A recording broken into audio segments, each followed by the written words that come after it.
so you can just speak. So or we could just have this conversation right now, because I think what I was saying was that the writing of the story helped for me um, to understand what it is that I was looking for in this relationship, which wasn't having anything to do with the relationship. It had more to do with me and the growth that I needed to experience in order to be happy within myself. Okay. Hi guys, welcome back to my channel. For those of you who are new here, I talk about life experiences, and I have my mom on the phone. I don't know why. I never thought about this before. I know you guys are very familiar with her work, and she's joining us from Belize, and she is a world-renowned humanitarian activist, all of that good stuff, very traveled. And so I'm going to be sharing this video with all those who don't know who Cynthia Ellis is. For the rest of you, welcome. And thank you so much for joining us. Please like and subscribe. And Mom, you can just, refresh our memories, because I think that this is a conversation that really needs to be recorded. So we were talking about writing your story, right? Yes, we were. Yes, we were. And one of the things I was asking why I haven't written before is because I wanted the storytelling to be authentic. I didn't want it. I wanted it to be something that is sincere and not to make money. Although money is great, I would not reject making money by selling books. Right. I am also wanting to contribute to humanity and see it as a healing process for myself. That the experiences that I have had were not just for me. Right. It's also for recognizing that others can see themselves in my story as I see myself in other people's story. Exactly. And for me, it is overcoming. Right.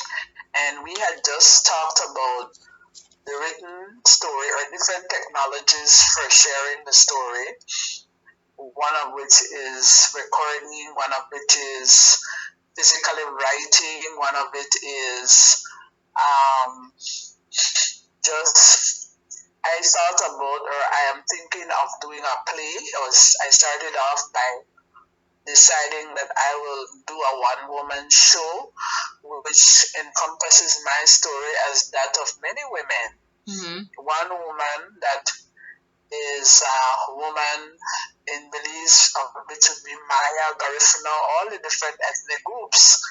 However, what we experience is what women of the world could relate to as well. Right. And I have written a poem many years ago, like from in the 70s. The poem was written in Creole, but it's essentially asking myself the question that I wanted other women to ask is, what do I want out of life? So what I want out of life? Right. Nothing much, that's basically, it's a call and a response question. And the more I wrote the story, I imagined myself on stage. Well, the world is a stage, but a literal stage, a performance stage, asking that question and encompassing women from different walks of life, what it means to be a woman. Right. So I really appreciate the conversation that you and I have been having in the context of mother and daughter chronicling, which is like we are a reflection of each other. Right. That I'm a reflection of you, you're a reflection of me, and what is they call it at oneness. And I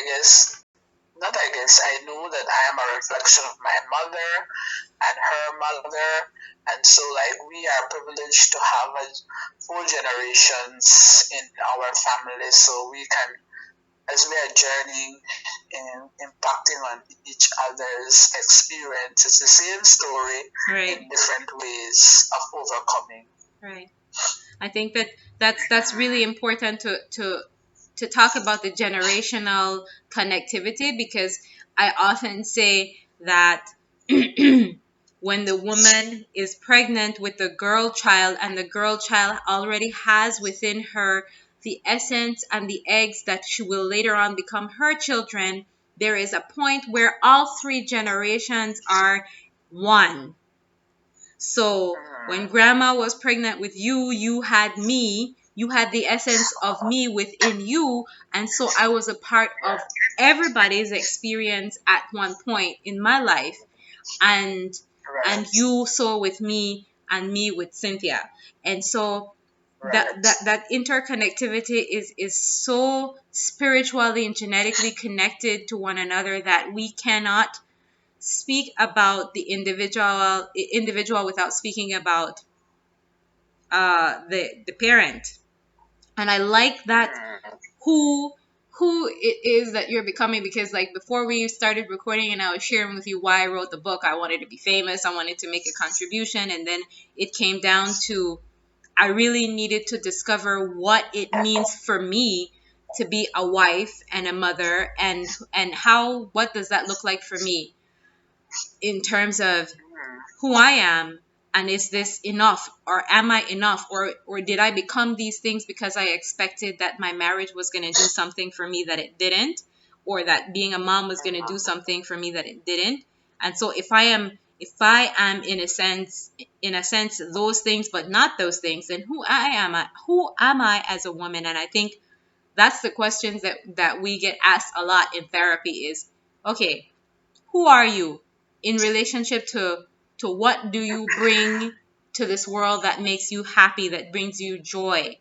And and if it means that you're not attached to anything outside of yourself, then how do you define what motivates you to do the things that you do? And how do you define what motivates you to be who you are? And what about that matters to you the most?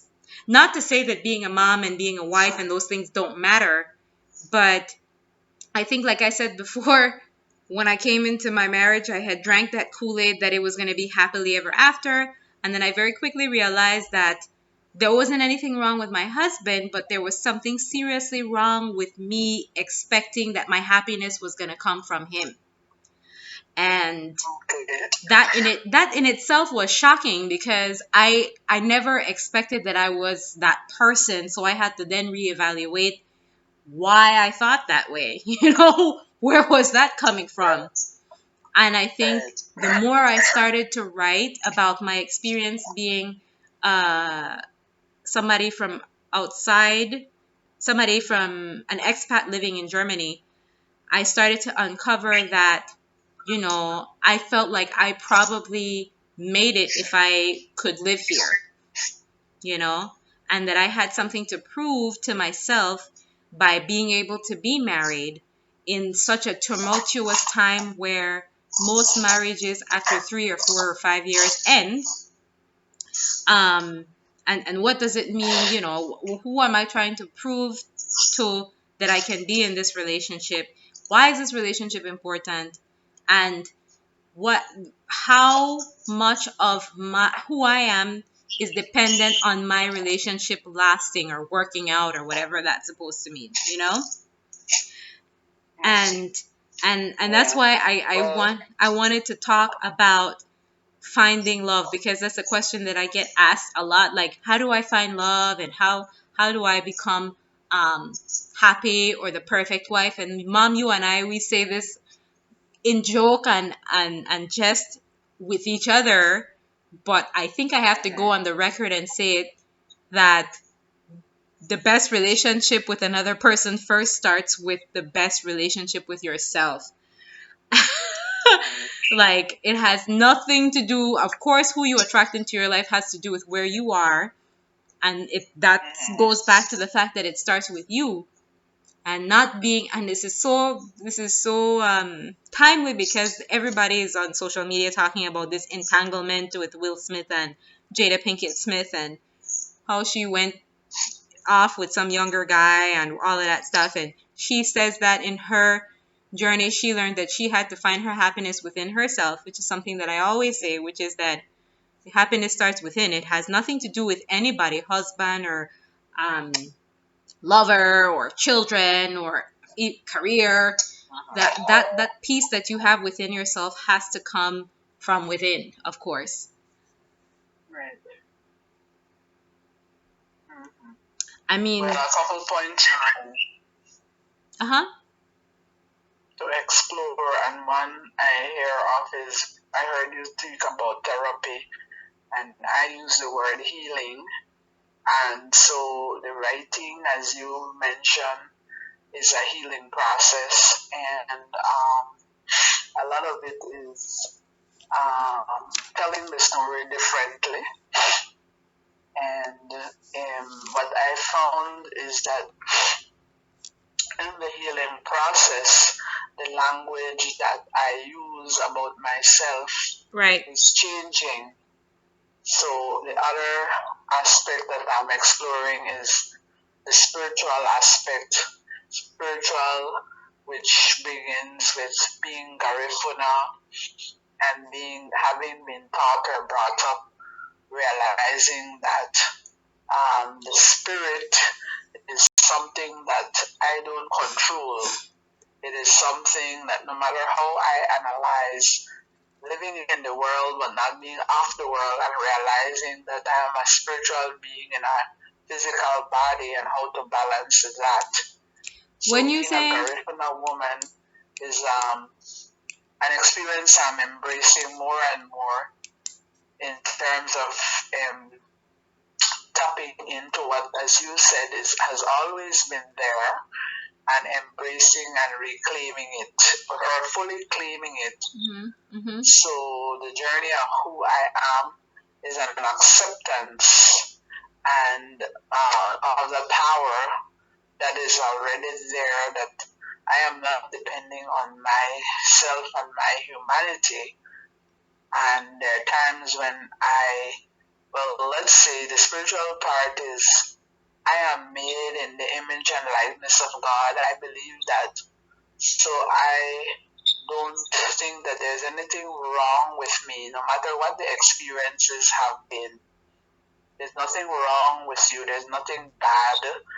It's that once I emphasize the humanity, then I strayed away from the divine meeting.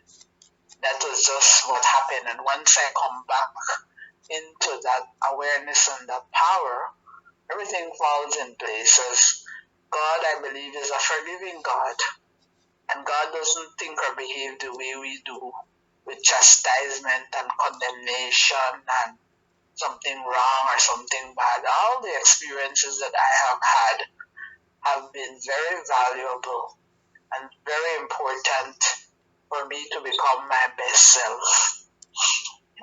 yeah, I think I just want to I should probably clarify that the difference when I talk about healing and when I talk about therapy, I mean, like, when I talk about healing, it's for me more of a spiritual, personal, deeply moving experience that might take an aha moment while deep in meditation and prayer, or some deep spiritual reflection.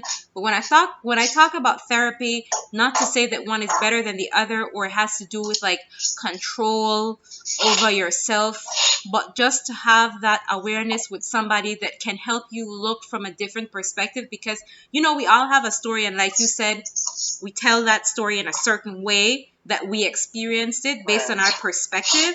And so sometimes when you speak with someone who listens to these kinds of stories on a regular basis, whether it be a psychiatrist, or not a psychiatrist, sorry, a therapist or a counselor, they can give you some different insight. Maybe even a really good friend who knows you well, who is an elder, like who can shed a different perspective that can help you say, well, maybe there's a different way that we can look at this, so that you can regain and reclaim your power, like you say, right, mom? So I like to make that distinction between healing and therapy, that while they're both very useful and valuable, for me, healing is more spiritual and more, more in depth, while therapy kind of deals with the more humane side of the person. And healing is sort of more like an acceptance of the way things are, coming to terms with that we can then, not define ourselves so much by our experiences, and to be able to develop more of a a more loving, more open, and peaceful way of being, in spite of whatever it is we might have gone through. And so that distinction is very important for us to make on my channel, because I talk a lot about these two topics, not in grave detail yet, but I'm getting to that point. The other thing that I also wanted to echo on was the whole need for spiritual grounding. I have, let me see here, 1, 2, 3, 4, 5, 6, 7, 8, 9, 10 points. When I was speaking to a client and we had talked about this finding love topic, I was like, wow, maybe I really should write about this on YouTube, because I think I spoke on it on my podcast, but I haven't used podcasts in a long time. So I said, okay, I'm just going to write some more points, and I'm going to deal with those points, or share those points on my YouTube channel. And one of those points was spiritual grounding. And all of these are actually based on my own journeying, like finding love really has a lot to do with this idea of becoming, and knowing that we're always becoming, and the becoming experience is ours and not the other person's. And really, I really like the idea of, when you're looking for finding love, you're looking for a romantic relationship that is going to be an amazing relationship. This amazingness comes from you. So for you to have an amazing relationship, you have to have two amazing people. And the only person you can really make amazing is yourself. And in that amazingness, you will then attract more amazing people towards you. Holy Spirit.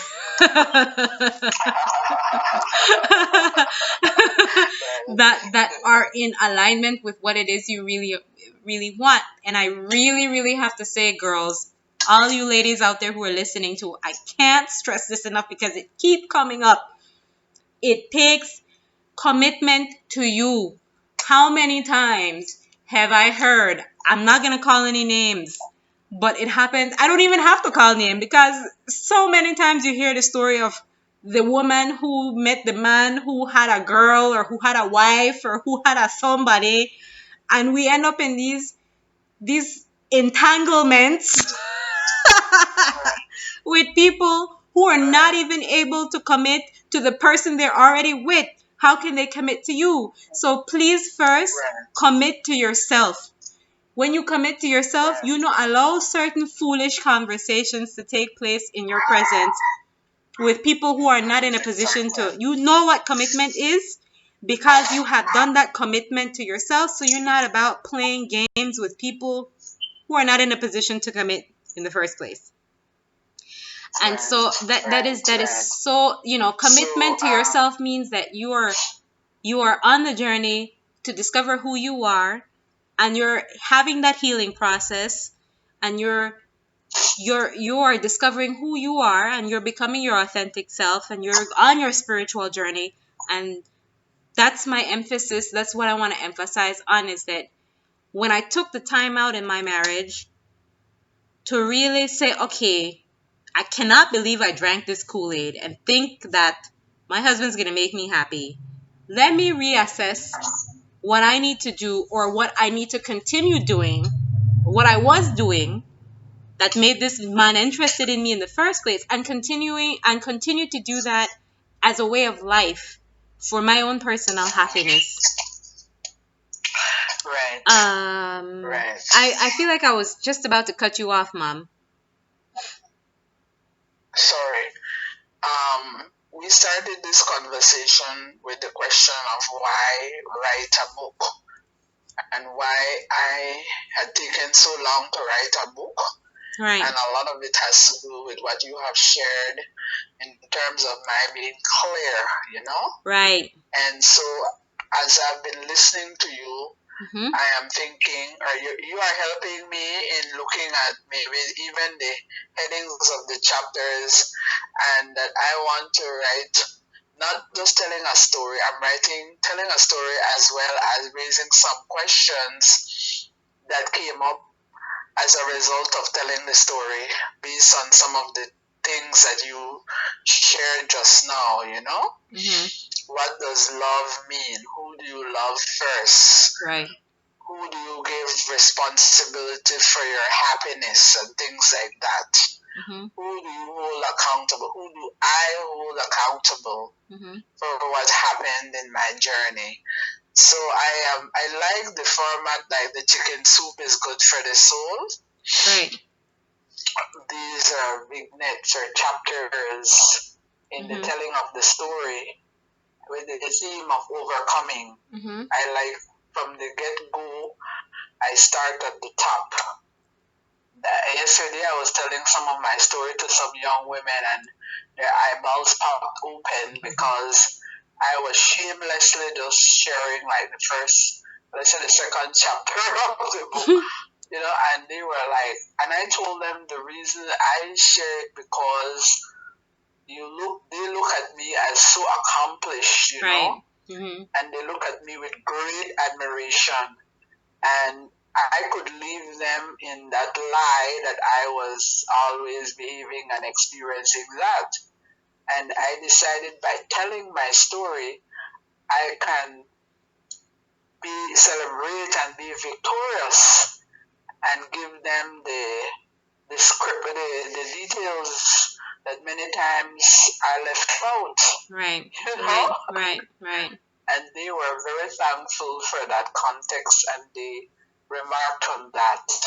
So I told them I'm not hiding the gory, nasty details. Right. I mean, I won't revel in it. However, I will tell it as a lemonade being made out of lemons. Right. And you brought up a point that's very important, which is the confidentiality about the characters involved, meaning how do I get permission or let the people who are involved in this experience with me be aware that I am writing or telling the story. You know, that's an important point that you brought up, because many of the people are still alive. Right. Yeah. So that's it. Wait, just one second. Just one second, Mom. Okay. Okay, so I had a friend who wrote a story about a serious matter that happened in his life, right? Right. And his family was livid. They didn't talk with him for years, and they're just reconciling, you know. And then I know another situation, you know, about the book Family Secrets, right, where the daughter who was involved in the experience did not want the book to be published. Yet the mother still went ahead and published the book. She took that risk because she felt that it was important in helping others and herself. So it's these kinds of nuances that I am aware of when you raise the point about the confidentiality, about the information, how to share it, you know? Yeah, I think that confidentiality, I understand when people don't want to share the story because there's a lot of judgment, you know, and sometimes we are our own worst enemy when it comes to judgment. Like I shared about this story that I saw on Facebook with this celebrity couple, and what, you know, it took a lot of courage for her to speak out about something that is very personal and private that she and her husband went through. And I have to say that I did have a lot of judgment towards her, and I know people are very, very cruel when it comes to judgment. I have family members who judge stories that I have shared that they don't know the half of. But I also noticed that the how many there have been times where I spoke openly about abuse, and I spoke openly about my own experiences, and how many the amount of times that I have had women come up to me and have just poured out their hearts about the abuse that they've experienced. How much, like, it's almost like you have to kind of take the good with the bad, because there is so much to be earned from being able to expose these lies, so that we don't pass. People need to start to have open conversations about this, because there's so many women that can be helped when we are honest about not rebelling, but just really open about what we've been through, so that women can know that they don't have to be suffering in silence alone, feeling like they are the only ones who are going through this. And then you create this platform and this space where you can feel safe enough to at least have clarity about what the issues are, not just for the healing of the person who was abused, but for the abuser as well. My husband shared with me that as a generation of Generation X, he is truly worried that men of his generation need serious spiritual healing, because the level of violence and toxicity that they have been exposed to, they really need some healing as to how to be better people, not just men, but better people in this society, because they're the ones that are going out most of the time becoming the perpetrators of these crimes. And so if we're silent, we're having a one-sided well, if we're silent, we're not having a conversation. If we're talking amongst ourselves, we're only having a one-sided conversation. And now I think, now that we have shifted to this open platform of social media, it's creating an openness for even men to get more involved in the healing process, because they need it too. Right. So we could be able to raise our boys in better environments as well, you know? So So, two points you raised that I like, has to do with therapy, and the word I want to add to it is facilitator and catalyst. right, which is what we do. The the person pulls out from the person who is having the experience the awareness and the truth sharing.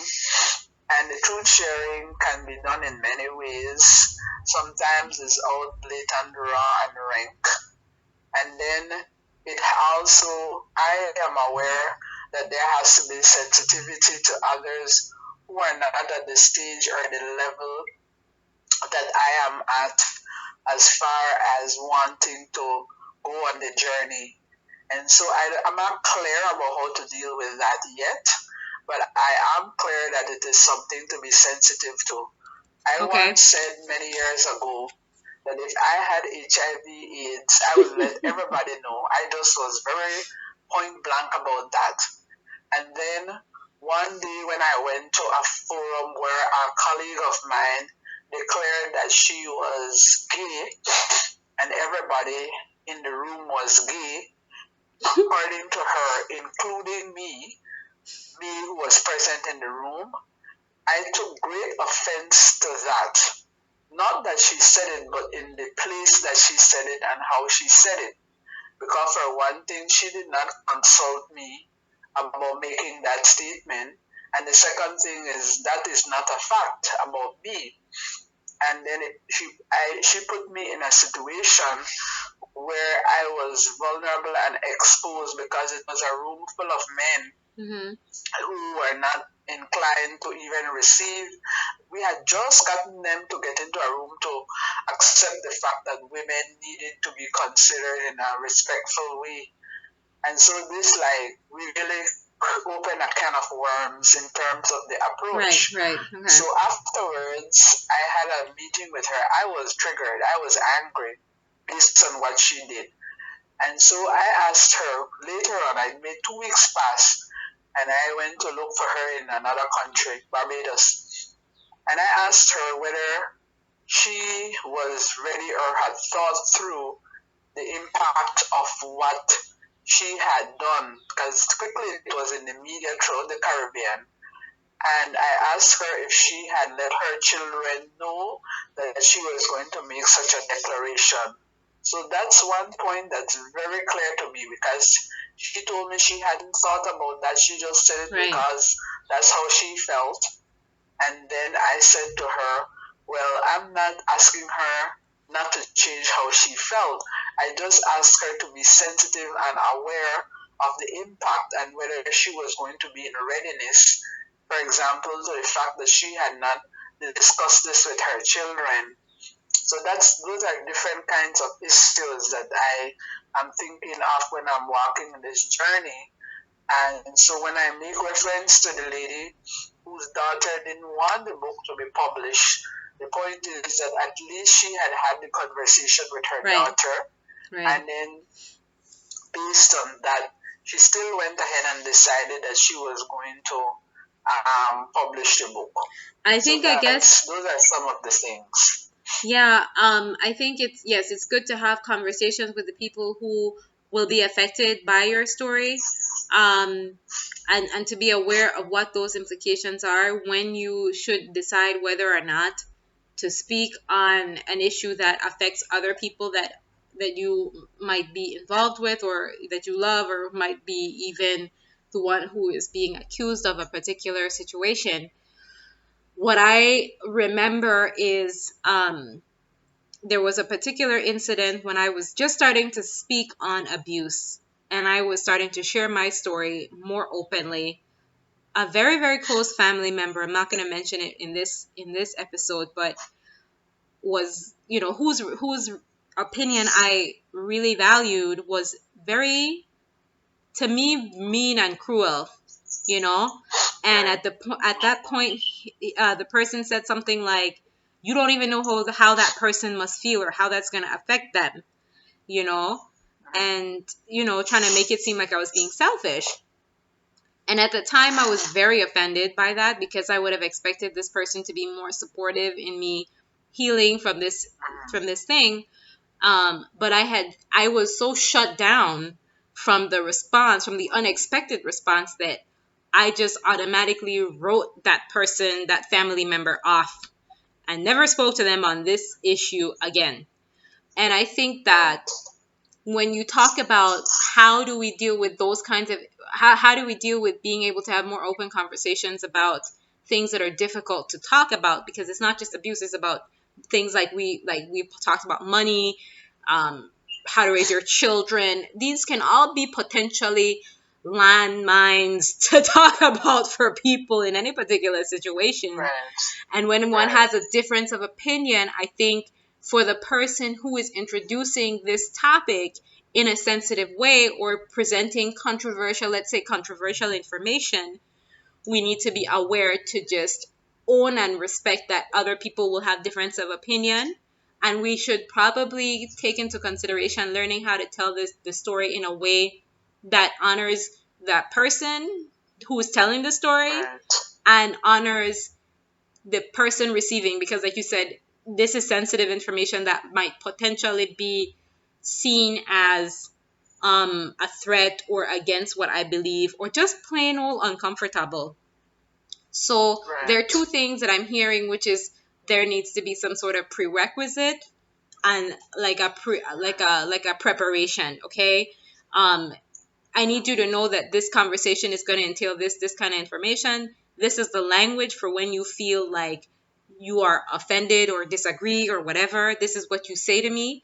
I need you to know that it's okay for us to disagree, and it's okay for you to have your opinion and me have my opinion, and we can still love each other in the context of not having the same opinion. And I think that could at least let off some tension, because we are not our opinions. We can change them, and we can grow. And if we are our opinions, we can also be open to understanding where other people stand and accept that, and even tolerate it. But it doesn't mean that we have changed or are traitors or anything of ourselves. And I think that that's one of the things that as a facilitator and as a catalyst and a facilitator, you are very good at. I'm still learning how to do within the conversation. And I think that that is the responsibility of the facilitator and the catalyst. So when you're telling a story, that's an art. And if you're telling the story from what I learned about this situation, and I'm not going to mention any names, but this is what I learned from this situation, and this is why this was valuable to me in the context of this. Therefore, you make the lesson the end product and not so much the story. So that's why I'm hearing when I hear I never really, I didn't get into every last gory detail. I might get into much detail, but not make it the whole point of the story. And I think that that really, there's only so much you could go, there's only so far you can go with that, Mom, because at the end of the day, people love juiciness and they like to get caught up in juiciness, and sometimes that just comes with the territory, I like what you just said about the facilitator and the catalyst, because when I just finished a 40-day cleanse, and we were not allowed to tell stories extensively. Right. The facilitator would cut us in the middle of the story because we were very clear, and that's why I'm thankful that you and I had this conversation about the reason for writing the book, the purpose. As once your purpose is clear, then the facilitator keeps you on track. The goodness about a book is that you can put down the book when you feel like you can't take no more. If it's too much, you can stop just chapter 1 and continue to chapter 2. And there are many people, for example, I have shared the Family Secrets book with, and many of them have said to me that they couldn't go beyond a certain chapter, and it took them maybe a whole year to go back to the book again. And so I am inspired by that feedback from others to tell my story, even in the telling of the story, with questions and sharing my overcoming in the process. So like even in the chapter where I begin to speak about my experience with abuse, I mention, and I will mention, that I hold myself responsible for allowing. So I'm intentionally telling the story in a way that is clear, because my purpose is clear. Now, there are two things that come up in the journey that I'm going to address in writing the story, is that how does a child deal with abuse, and how does an adult deal with abuse? I'm very clear on how to write that, because I have gone through that question in doing the 40-day cleanse. The thing about the child is that the child, then the facilitator, or the issue there is the upbringing of the child to be aware that they are made in the image and likeness of God, and whatever abuse took place or takes place is not something that they did. So as I address that, I will say that, and I will speak to that, because a lot of shame and guilt is experienced. So I have to address it. As a child. So it's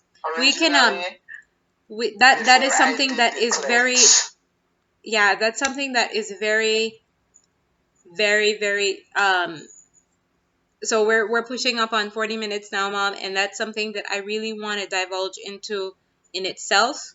Okay.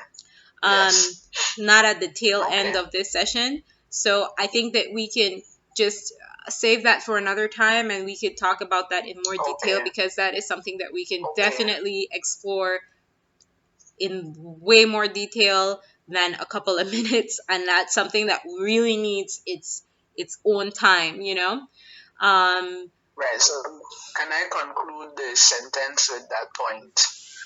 Can I Yeah, conclude sure. how to move forward with the discussion? Sure. So there's a particular person who got great detailed experience about that story that they tell over and over when they were a child, right? Mm-hmm. And they were molested by their father. And so finally, the catalyst in us as we were hearing this come up in her over and over is that so much. Yeah, thank you A lot too, of Mom, for points have joining me been on brought up. this channel. I really, really appreciate it. I don't know what I'm gonna call it because yeah, it's all good. It's good. I'm going to upload it and then I'm gonna forward the link to the video to you, and you guys can check this out on my channel. You could also follow my mom on Facebook and yeah, on Facebook. Excellent. So Excellent. Please put a nice picture of me on because I wasn't videoed. I'll try. I don't know if I'm that technical yet, but yeah, I'll Well, figure that's something what out. you are in the process of learning how to do I'm that, getting and there. that is the affirmation in Yes. telling the story. You know, in So the story, it's nothing negative or bad about you. We intentionally. So, All right, bye guys, bye. thank you for coming on, and I will see you again next time. If you are not on my channel, please hit the like button and subscribe, and we will continue again. It's my mom, she is a very, very, very knowledgeable person in a lot of um, humanitarian and activism issues, and she has been working with a lot of civil rights movement activists and a lot of community activists who deal with issues of abuse, um, gender equality. As you can hear, it was a lot of information, I know, but thank you for sticking it out with us, and join us again next time. Bye.